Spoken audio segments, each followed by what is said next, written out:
Renowned Caribbean pollster Don Anderson says the results from surveys conducted over the last 4 months in St. Kitts and Nevis show the People's Labour Party, PLP, gaining momentum ahead of the August 5th general elections.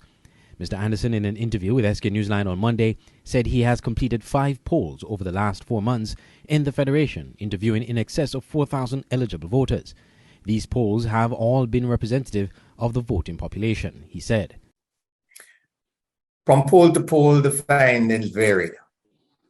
But we picked up a particular trend from when we started around about March, which indicated that the PLP, which was, of course, part of the Team Unity coalition, has been picking up ground over the polls. And in the most recent poll we did between June and July, the indications from the data are that the PLP has picked up.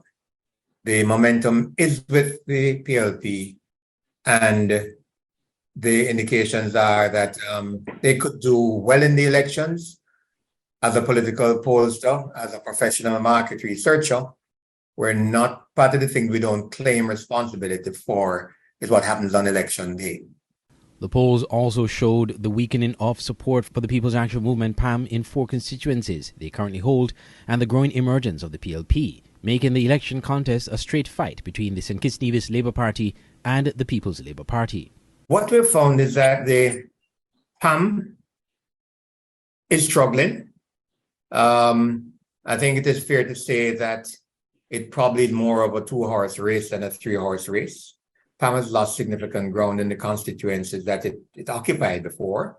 And as a result, what is happening there seems to be a shift away from support for PAM and some amount of shift of support from Labour to PLP. Because having not been there in 5 constituencies before, they're now picking up ground, and obviously they're taking it from somewhere. There aren't that many new voters to make the difference. So it is coming from one of those 2 political parties. And it is coming more so from PAM than from Labour.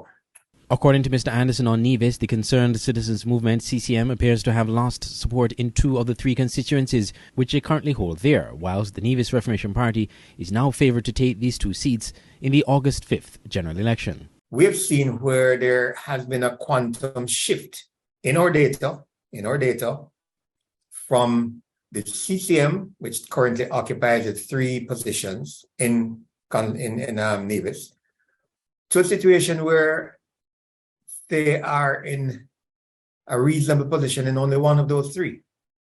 So that the NRP, from our data, is in what you would call pole position in that island in the Federation. The NRP is looking pretty decent in 2 of those 3 constituencies, and that to me is a very important piece of information to kind of store in one's mind. Tuesday, July 26 is nomination day, while election day is August 5th. I'm Andre Huey for SK.